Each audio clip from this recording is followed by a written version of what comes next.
room, leave before I call Horatius.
Horatius, there's a horrid barbarian sneaking around in our villa.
Oh, I wish Horatius would stop letting barbarians in here.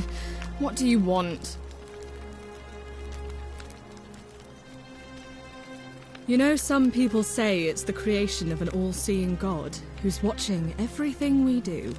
But what kind of an awful, incompetent god would let my sister go missing on his or her watch? Did you hear that? Curse you, you coward! Where is my sister? What do you have to say for yourself? No response. Nothing. That's what I thought. I'm telling you, this mysterious god of ours has to be asleep on the job. Either that, or, like people are saying, it really is just a children's fable my father is exploiting to frighten us into behaving. I suppose we will. I'm Sentia, eldest daughter of the magistrate, but you'd know that if you'd been invited in here and introduced properly. What are you doing in here, and why are you dressed like that?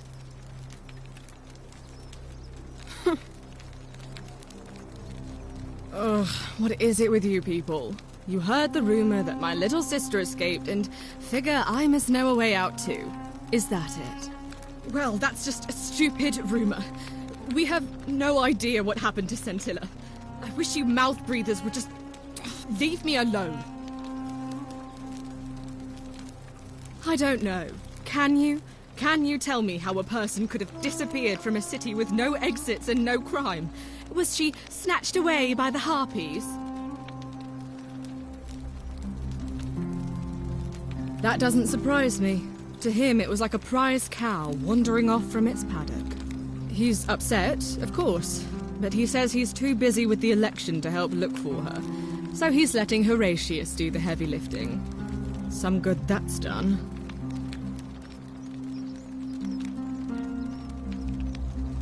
You really aren't from here, are you? All Roman women are named after their fathers. I think it's their way of branding us, like cattle to be sold at market. His family name is Sentius, so I'm Sentia because I'm the eldest. And my little sister is formerly Sentia Minor, but she is affectionately known as Sentilla. I hope you're not insinuating I'm somehow pleased with her disappearance.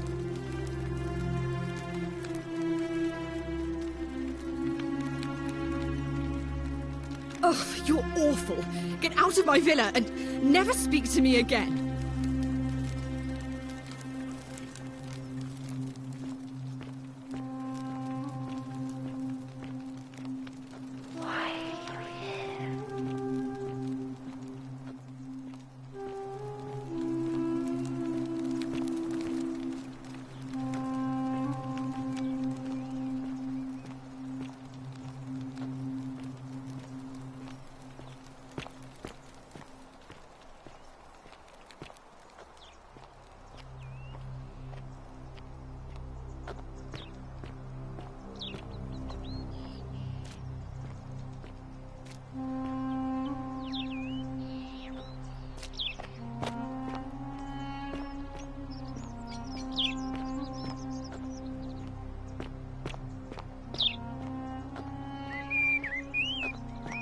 Are they?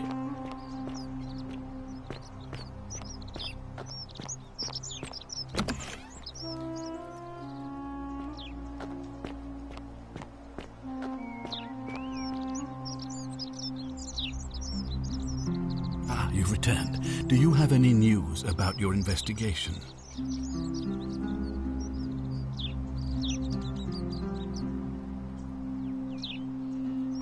I've had plenty of time to think about it. Let me see if I can sum up my thoughts. I've always considered my guiding star to be the well-being of the Roman people. Our survival and prosperity have always hinged upon honoring the peace of the gods, the sacred accord between the gods and the people of Rome. Give the gods what they want and we all prosper. Dishonor them and we all die. It's as simple as that. The real enemy in this, I trust that answers. Ask then. Good. Now, was there something else you wanted to discuss?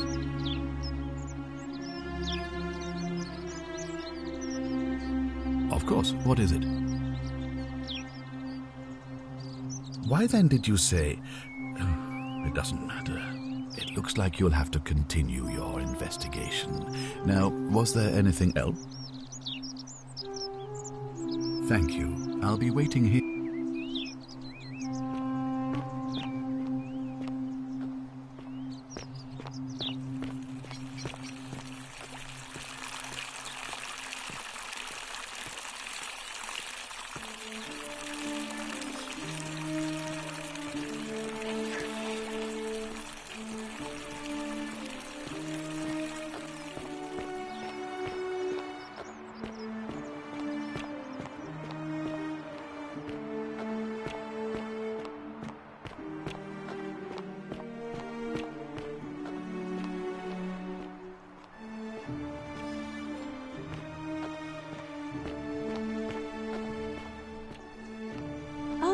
Thea is proof of a degenerate mind.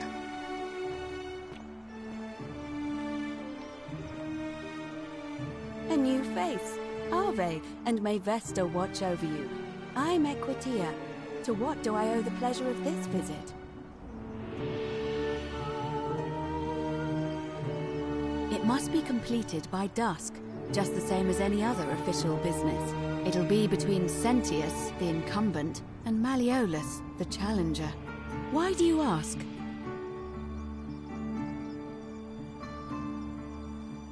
You can. assuming they're eligible and willing to accept the nomination.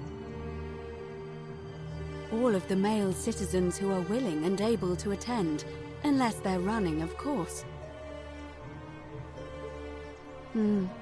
That's just the way it's always been, I'm afraid. It never sat right with me, either. There are some women who can vote, Vestal priestesses like myself, but in this case, given my role overseeing the election, I've decided to abstain. I can't allow the perception that I'm being anything but fair and independent, but if it's any consolation, there are other ways to influence the outcome of an election. By using whatever gifts the gods gave you. Nothing untoward, of course. I'm responsible for announcing it and making sure the procedures are followed. Certainly. I don't, I'm afraid. It seems to me we're exiled here until the gods judge us, one way or another. I'm quite sure it's the work of the gods, which is strange because they've never been particularly concerned with our misdeeds, as long as we've kept the peace of the gods. We asked for blessings, for good health, bountiful harvest, military victory, and in return, we offer praise, wine, incense, or animals. But here, it seems they require much more of us. I find myself reminded of an especially pertinent tale from our great poet Ovid in his epic Metamorphoses. Would you like to hear it? It is rather long.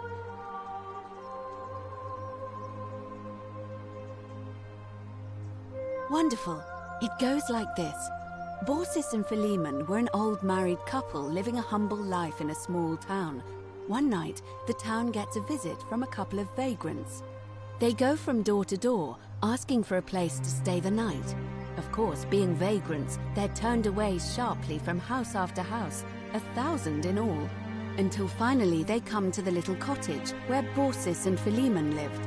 Now, the kind old couple had very little to offer, but nevertheless, they invite these strangers into their house and offer them food, wine, and a place to stay. Immediately, the guests make themselves at home. They begin gulping down the old couple's wine, so much so that Baucis, the old lady, begins to worry they're going to run out. And then she notices something strange. Her wine pitcher keeps refilling itself, as if by magic. Realizing only a select few possess such powers, says to her husband, Philemon, "I think these men are gods in disguise." Immediately the couple begins apologizing for offering such coarse wine, and the vagrants metamorphosize and reveal themselves to be Jupiter, the king of the gods, and Mercury, the trickster god. They confide they didn't mind the meager offerings. They were just pleased that someone in the town offered them hospitality. Then Jupiter says to them, "You have passed our test, but everyone else in this city failed, so we are going to destroy this place and everyone in it, except you, who we will grant a wish." So old Baucis and Philemon escape up into the mountains safely, and they receive their wish, which is for eternity together. Meanwhile, Jupiter carries through with his threat and wipes that city off the map. Some say the moral of that story is that we must all honor the sacred rituals of guest friendship, the reciprocal obligations owed between hosts and guests. But I like to think it's that we should always show compassion for those less fortunate than ourselves.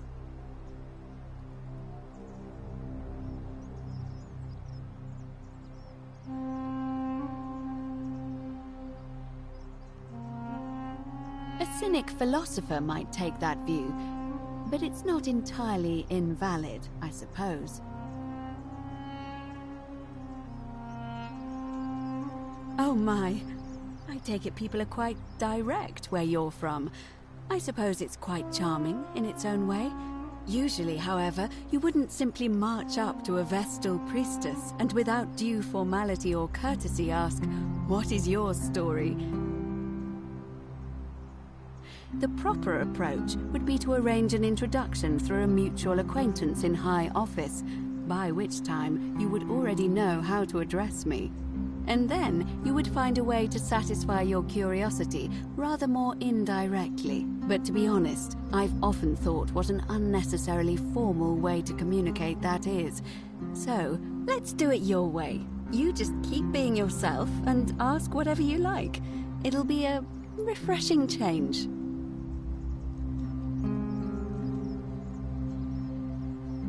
You really don't know? You are from far away, aren't you? I am one of the priestesses, charged with keeping the sacred flame in Rome's shrine of Vesta burning. I take it you know who Vesta is? Vesta is the mother goddess of hearth and home, and the guardian of the Roman people. Put simply, I tend to the temples, ensure their...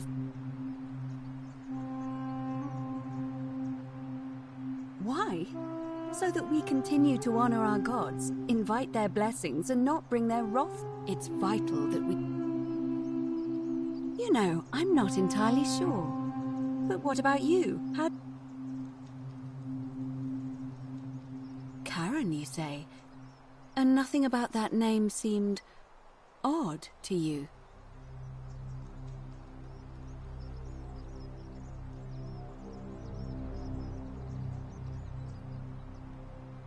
Why is that? The memes? What are the memes?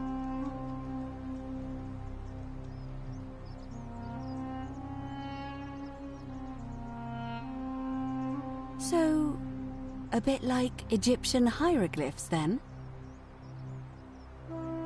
So your people make hieroglyphics depicting this accursed character, the one they call Karen. I wonder if... No. I apologize. I don't mean to be cryptic. It's just that you've got me thinking. Have you spoken with any of the others about how they arrived here too? I really think you should. Go around and ask them what they remember, and see if you notice any patterns. I know. I just don't want to see what happened to Livia happen to you too. Up until a few weeks ago, she was a perfectly productive member of our little community, darning clothes and cutting hair. She was always so chatty, always seeking out newcomers and asking them where they were from and how they wound up here. And then, about a month ago, she suddenly changed. She withdrew, stopped working and became despondent, started muttering to herself. Galerius and I visited her to see how we could help, but she just looked at us with this haunted stare, called us bloodless shadows, and told us we were ignorant of some pattern. Look, it could be unrelated. Perhaps she simply fell ill. Or, as Galerius suggested, the weight of the Golden Rule was too much for her. But there is a small chance that she learned something, saw a pattern nobody else saw, and that it broke her. I just don't want to see that happen to you. So be careful, will you? Thank you. Now, go and follow the thread of truth through this labyrinth, and come back to me if you discover any patterns.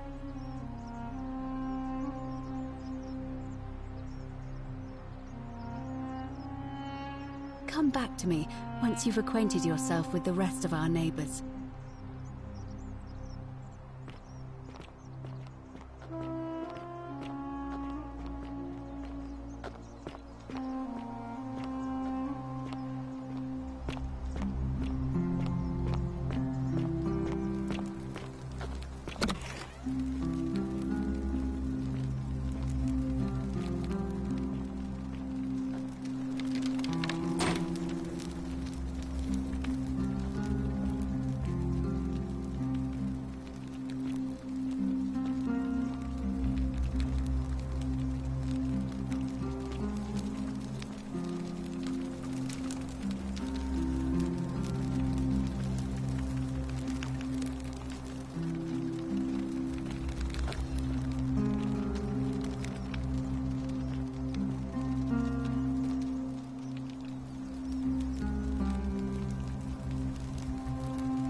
Give me a moment. Sorry I'm such a mess.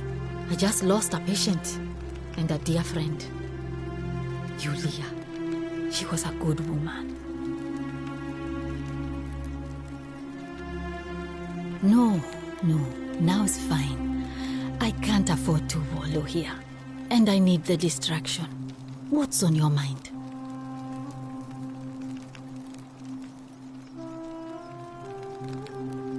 Oh no. Sorry, I don't mean to worry you, but no, that is definitely not normal. There was one other person who claimed she could hear the statues talking to her. But that was Nevia, and she went a little mad. Anything about what? Sure. What do you want to know?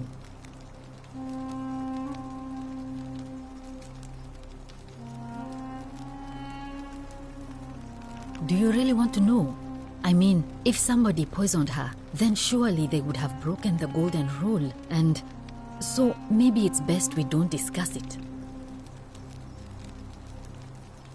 I haven't seen her in months. She's not allowed to leave Malleolus' villa, and they are quite secretive. Hemlock, I believe. Gladly. She was poisoned. She came in here frothing at the mouth.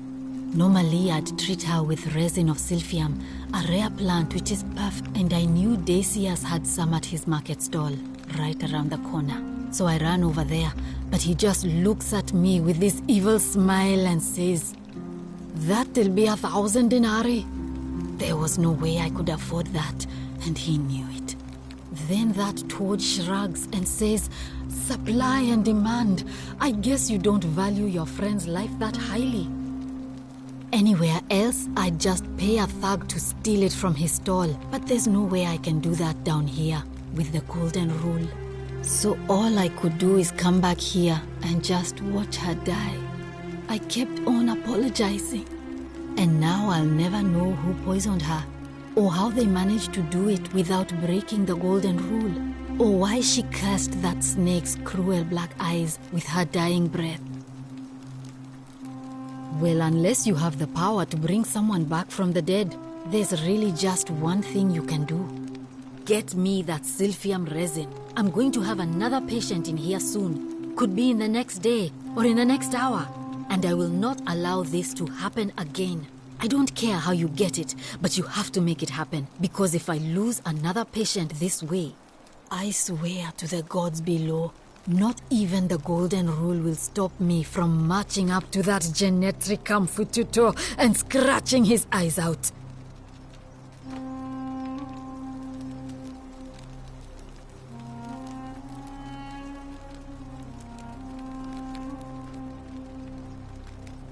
Then you'd better get me that silphium quickly, hadn't you?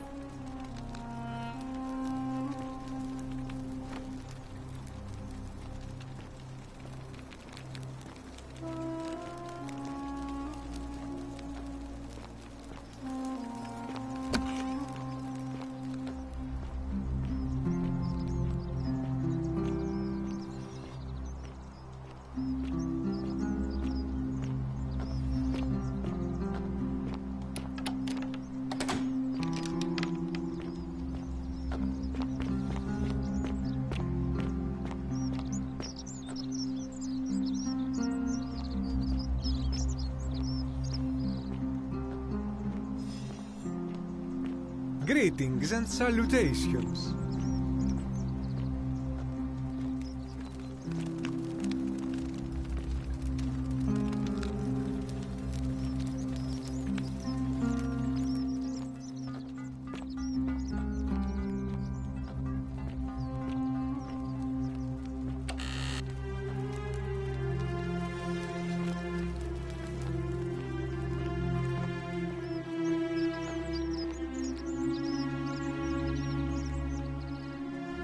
Greetings, I'm Georgius. It gladdens me to see another foreigner in our midst. We must stick together, you and I. And I must say, my sartorial friend, your clothing is most extraordinary. Leather boots in place of sandals, trousers with precise stitching, and such a curious design. I have traveled distant trade routes from the markets of Damascus to the farms of India, and never have I seen anyone dressed quite like you. Tell me, I must know, from which exotic part of the world do you hail?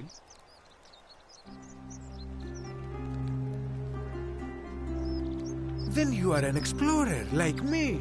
Wonderful. You must have many stories to share. I cannot wait to hear them. We will have much time here to get to know one another. But for now, do you require assistance? I know you do not require clothing, so information perhaps?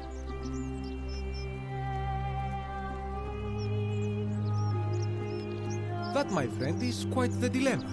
But after some reflection, I'm leaning toward voting for Malleolus. I do not enjoy the thought of another visit from Domitius if I voted the wrong way.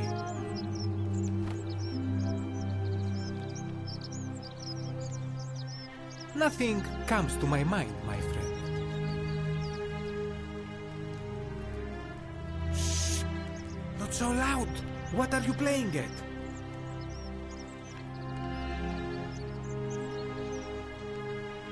Have you not been told about the last attempt? Oh, then I suppose this duty falls to me. Ah, it is a long story.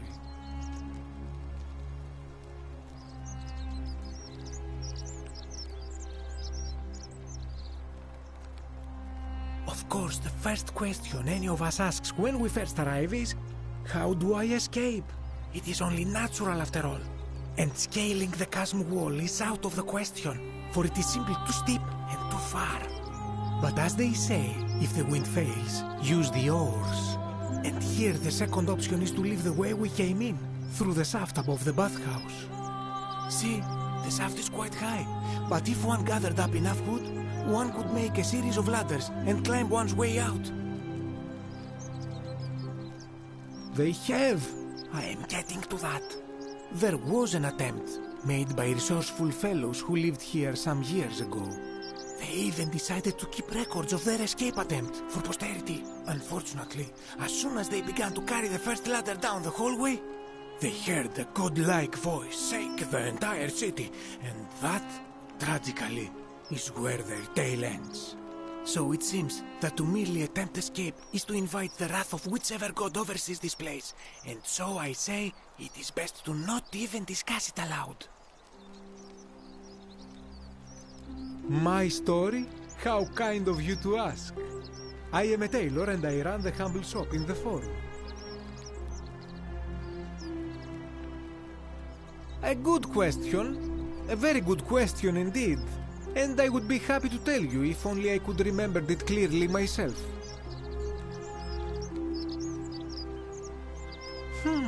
I remember I had just been to Rome to sell an extraordinary selection of wares, and drowning in coin, I decided to celebrate my success.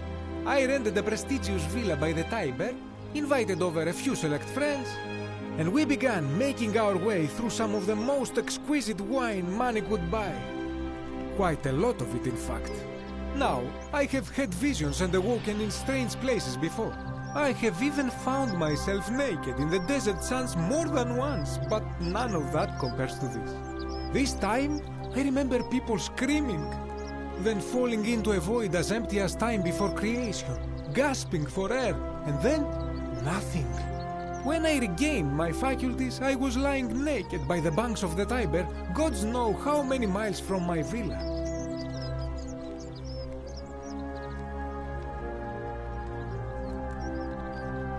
Indeed. I'm lucky I was carrying a little extra weight. I believe it kept me afloat. In any case, it seems I'd been rescued and resuscitated by a benevolent stranger. I went to find firewood for his campfire, stumbled across a cave, and discovered that trapdoor temple. And here I am.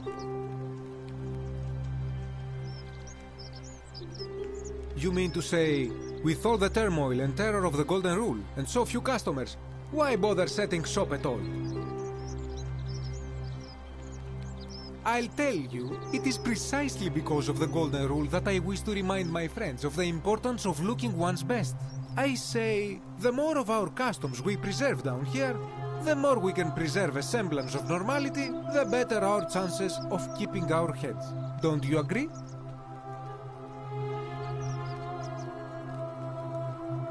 Oh, and there is another reason too.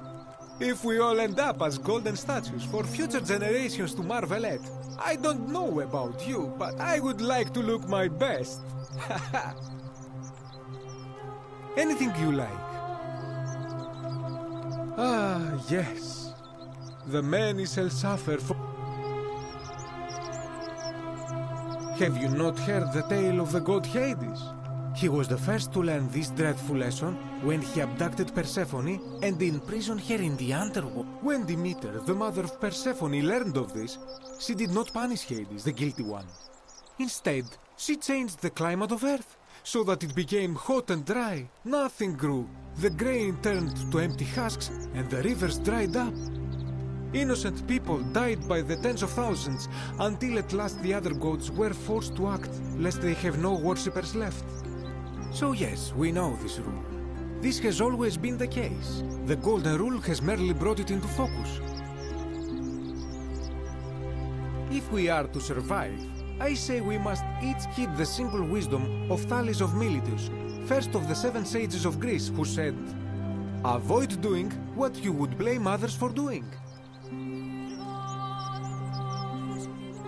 Regrettably, I think you are correct, my friend. For even if 99% of us adopt this principle, that will never be enough.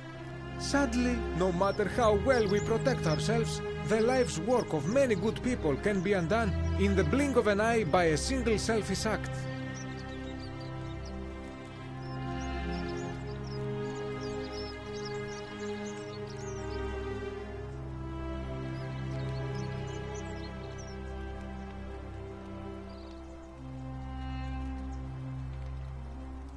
Ah, the voice of experience. I am sorry for your loss, my friend. But on a lighter note, I will say one thing for the Golden Rule. For all their grim and haunting poses, these golden statues do make magnificent models for my clothing, do they not? I hope that our paths cross again soon, my friend.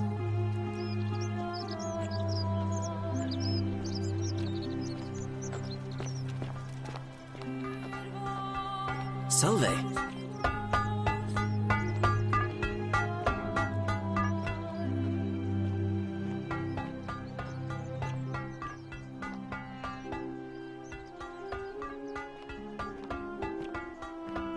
Make sure you stay away from that empty shrine. It's going to collapse at any moment.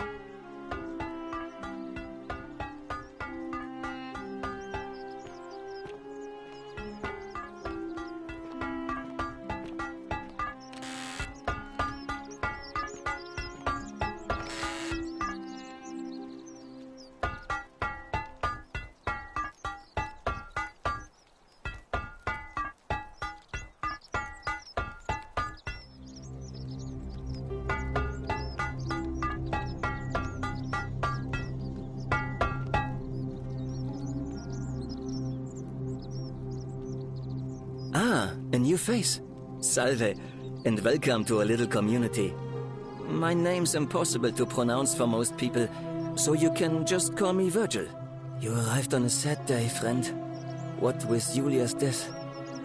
I wish we could have met under better circumstances.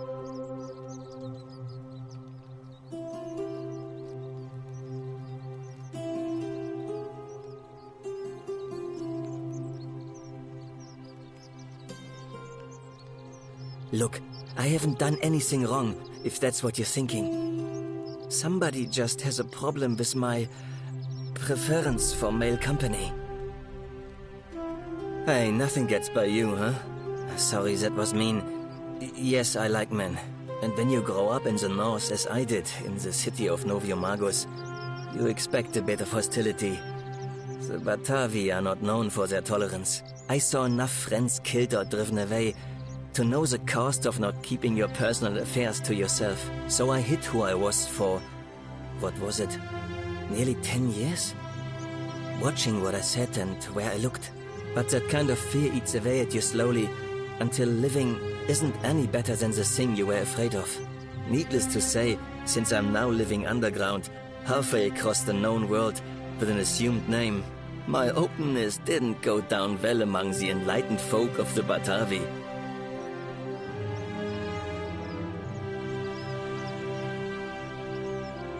In any case, the Romans are far more accepting, and among them, I get to be who I am. Or at least, I thought that was the case. It seems I was wrong. It's not just graffiti. I have quite a collection of handwritten notes too. The strange thing is, I keep my personal affairs to myself. I've never really been interested in any of the men here. Not my type. So I'm not sure what I could have done to upset this person. If I had to guess, I'd say it's probably one of those cultists. Strange bunch. They insist there's only one god, and that he considers my nature a sin. Can you believe that? If there are any of them here, they won't admit it. Not since they supposedly burnt down half of Rome last year and went into hiding. All I know is, if these threats keep escalating, eventually my secret admirer is going to cross a line and break the golden rule. What? Really? I didn't expect that. But thanks. It's always a pleasure to meet someone so selfless. I'm glad you arrived when you did. I'd start by figuring out who the cultists are. Or maybe ask around among the merchants here. Someone who lives or works in the forum must have seen something. But if you find them, please don't hurt or humiliate them. I suspect they're just confused.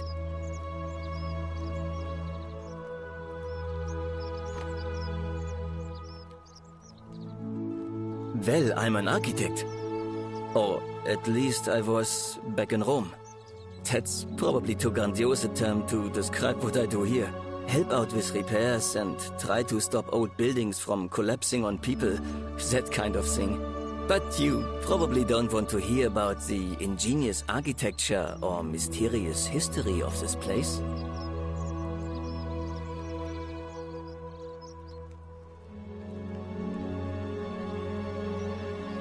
Oh, I'm glad you asked. Some of these shrines were constructed hundreds of years ago, which means Romans have been arriving here for at least that long. But there's one thing that puzzles me. The oldest shrine in this avenue isn't Roman at all. It's Greek.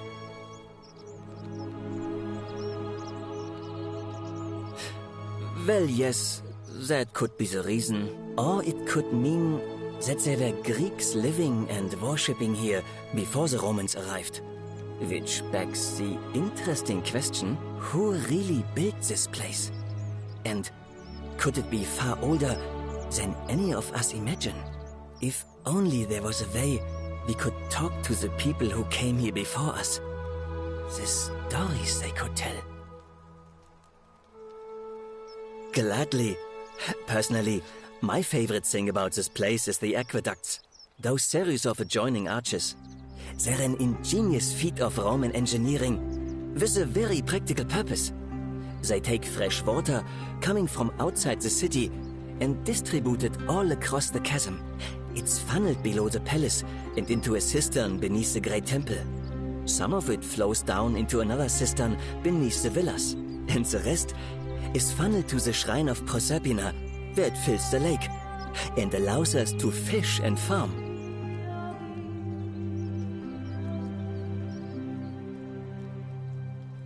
Hey, not so loud. Just talking about that could anger the gods for all we know. I'm not saying it's impossible, but you'd have to find a way inside somehow. Just, please, try to be a bit more discreet about it. You mean the Great Temple? This one's a bit of a mystery. Given the way it's positioned so prominently, looking down on us, it's clear that whoever built it felt it was the most important temple in the city. Unfortunately, someone else went out of their way to keep its purpose a mystery. You see, usually a temple is dedicated to a particular god, like Proserpina or Diana or Apollo. Usually, that god is obvious. But in this case, it's unknown. There's an obelisk out the front, which probably used to bear the name of this unknown god. But it appears some barbarian defaced it. And of course we can't get inside because it's locked up tighter than the Temple of Saturn in Rome. And that contains the treasury. So we're all left wondering, which god is that temple dedicated to? And could it be the one responsible for the Golden Rule? Unless somebody figures out a way inside, I suppose we'll never know. Of course. You wouldn't believe how often the new ones ask that question. There are much worse places, but once you get used to the fear... Oh, I just mean I grew up in the Batavi tribe, far to the north in Noviomagus, and learned to expect... They weren't nearly as tolerant as... Some people... I mean, once you... Which means one of two things. Either you don't know the difference between right and wrong, or this unknown god doesn't. And I'm pretty sure I know the difference. Do you? Fair enough. Well, Malleolus is talking about loosening some of the restrictions in this place. And while it's all a bit vague, at least he has a vision. My vote isn't for sale, if that's what you're asking. Nice to talk to you. This area is private. Please leave.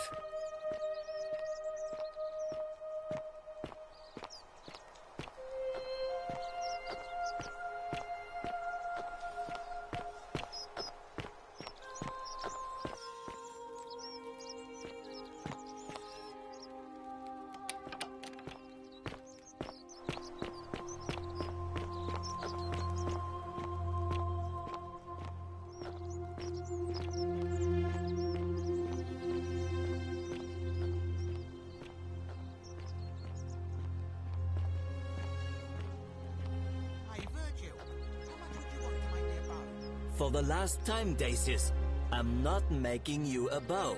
Why? You know why. How am I going to defend myself against someone else with a weapon? There are no other weapons in the city. We all went along with the magistrate's weapons ban, so it wouldn't be an issue. That's why I've got to get in first before someone else beats me to it.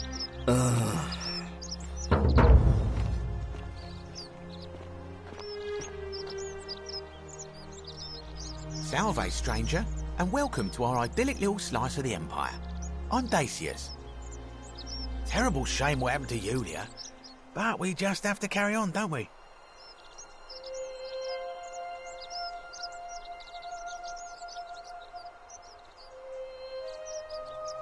Malleolus. I mean, Sentius couldn't even keep his daughter safe. What hope does he have of protecting us? Not going to happen. I don't, I'm afraid. But I did overhear Fabia telling Georgius she saw something. She was headed to the baths not long ago.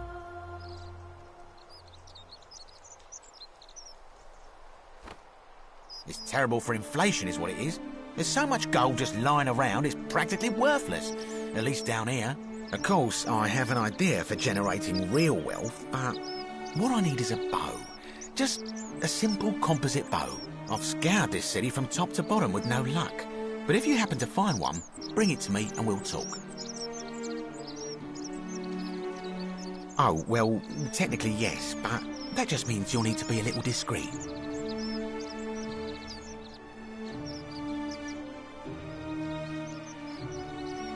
No need to decide on anything yet. Just sleep on it, yeah? I'm afraid not. If you're desperate, I did hear that Aurelia down at the tavern claims to know of a way out, but I'm not sure. Some people here are a little shady for my...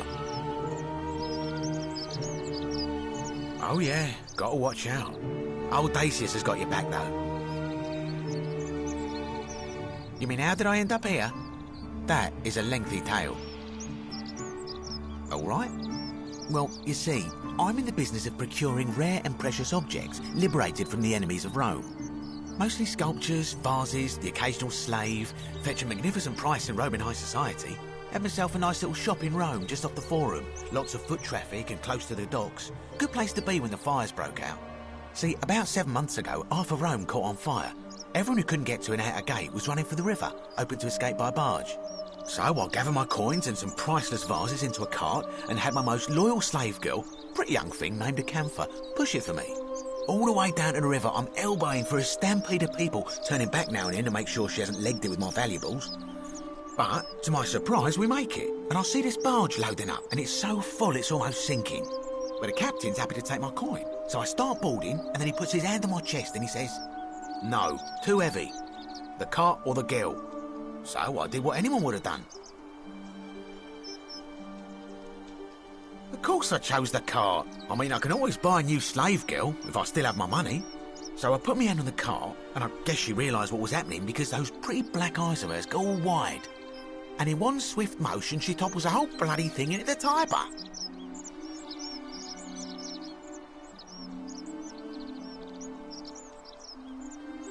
No, I dived in after it, of course. Aren't you paying attention? That was a bloody fortune. Only, I guess I must have hit my head or something, because everything went black. When I came to, I'd washed up on the riverbank, not far from here, with nothing in the world but a single silver coin.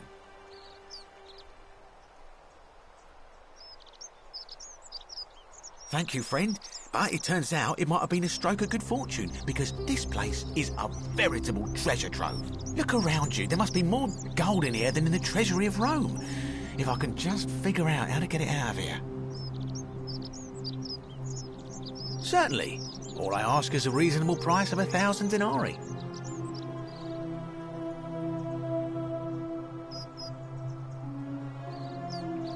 Oh, it's perfectly legal. Simply a question of supply and demand, I'm afraid. Take it or leave it.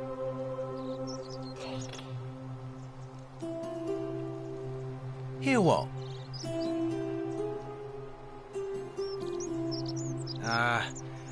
You sure you're feeling all right?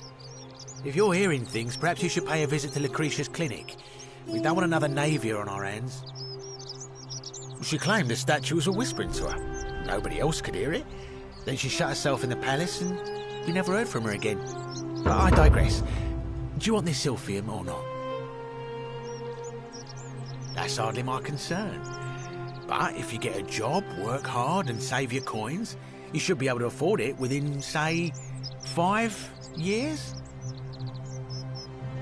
Well, if you did that, you'd break the golden rule, and we'd share the same fate as the last lot who lived here. Is that what you want?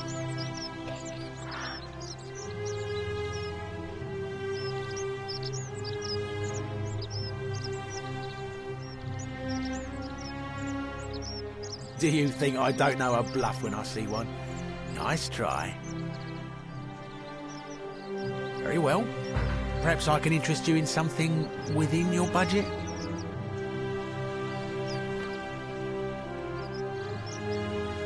Very well. Another time.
fortune smile on you, brother.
Come back to me once you've acquainted yourself with the rest of our neighbours.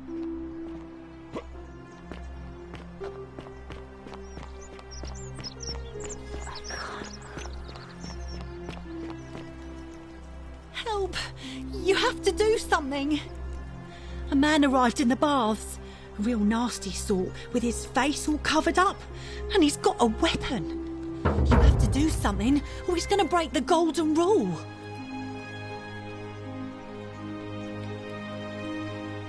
Fabia, but now's not the time. Are you going to help or not?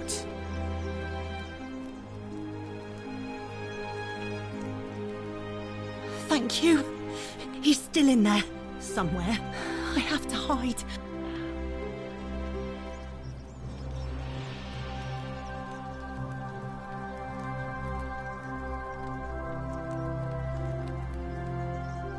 Hear what?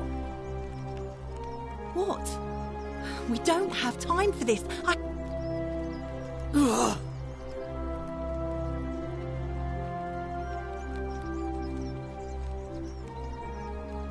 The shrine is collapsing!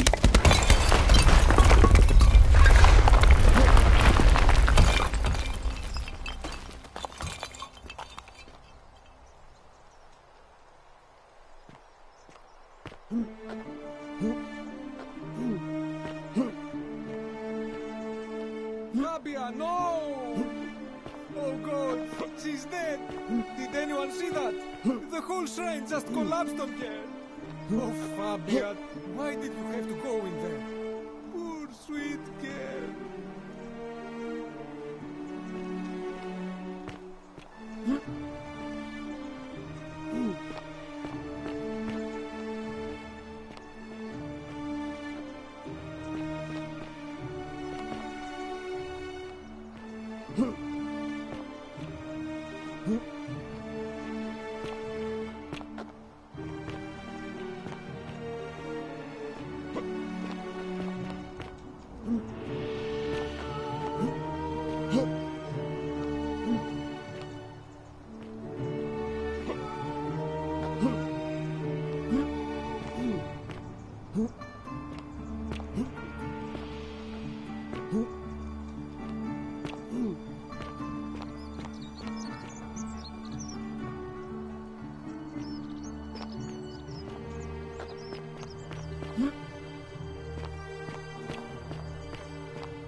happier, but now's not the time. Are you going to help or...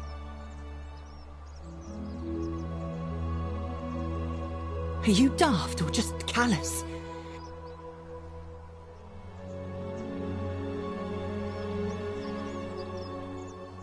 Thank you. He's still in there, somewhere. What? We don't... Ugh.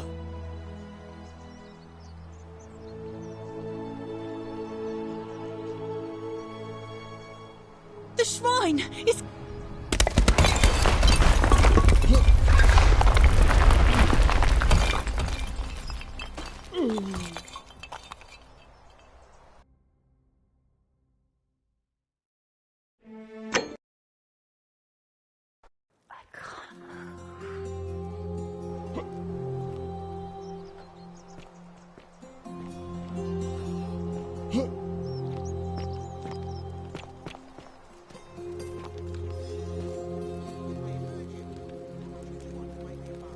Ah, it's you again. Hope you're settling in, friend. Now, what's on your mind?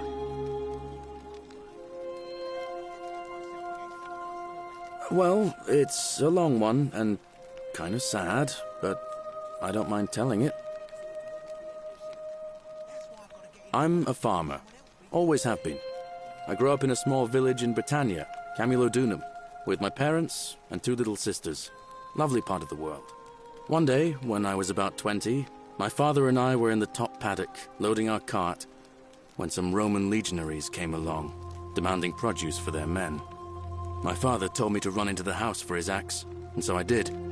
I sprinted so fast I almost threw up, but by the time I got back, he was bleeding out on the ground, and our cart was empty. That was my first encounter with the legions. My mother died of a broken heart soon after, and things went downhill from there. I took over the farmstead, but I was young, and it was a struggle. More raiding started before too long. We'd come outside in the morning to find animals missing, our stores pillaged. These Legion thugs just took whatever they wanted. One night, when my sisters and I had nothing left to steal, there was a knock at the door. I knew who they were, and what they wanted. I got my father's old axe, pulled the door open real quick, and before that soldier knew it, split his face right down the middle. But there were more of them. I never saw how many, because the next thing I knew, I was waking up with a mouth full of dirt and lungs full of smoke. My home was reduced to ash. My sisters, dead. And they left me alive to see what they'd done. Still burns whenever I think about it.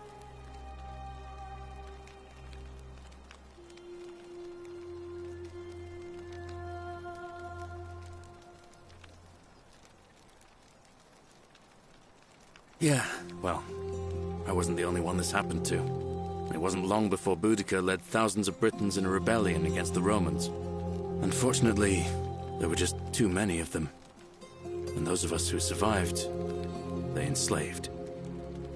So, then I found myself being transported all the way to Rome to be sold to the highest bidder. I spent a few years working for my new master, learning the Romans' ways, Romanized my name and everything. Tried to escape a couple of times, but they always found me, and I'd just end up right back where I was. I'd probably still be there too, if it wasn't for the stampedes breaking out. You see, about 7 months ago, an enormous fire broke out in Rome. Everybody was running down toward the river, screaming and shouting.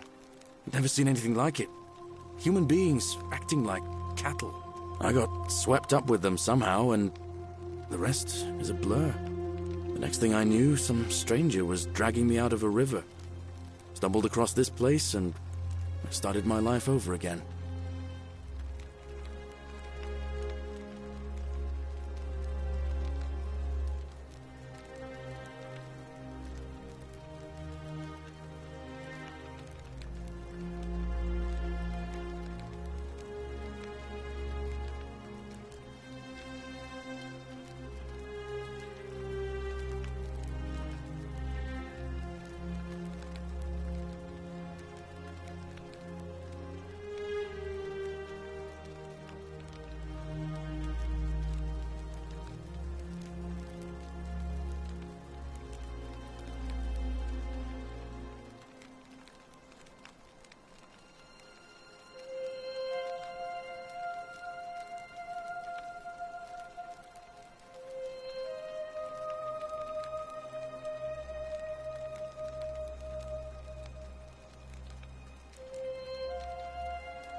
That's what I thought too, for a while. But it seems the gods aren't done tormenting me yet. See, I finally had my own farm again, safe from the grasping hands of the Romans. Or so I thought. Until Sentius the Decurion demanded I hand over all my produce. It's for the good of us all, he says. Only he takes the best bits for himself, of course. He even told me if I refuse his demands, I'll break the golden rule. I'm not sure I believe him, but then, what if he's right? So, it turns out our dear old magistrate is no better than the Legion thugs who took everything from me. I'm right back where I began. But don't you worry, Nemesis is waiting. And he'll get his, one day. He'll get his. Forget I said that last part, will you? I get carried away sometimes.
Isn't the great temple majestic?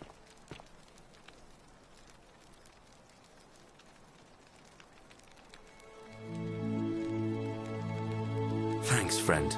I knew I liked you. Anyway, that's enough of me rambling. Was there something else you wanted to talk about? I can't see how I could vote for either candidate. I don't like Sentius much, but Malleolus is almost as bad. Even I could do a better job. Me, a farmer. And I've never given a speech or put on a toga in my life. Oh, I don't give it much thought these days. I mean, everybody here's got their own view about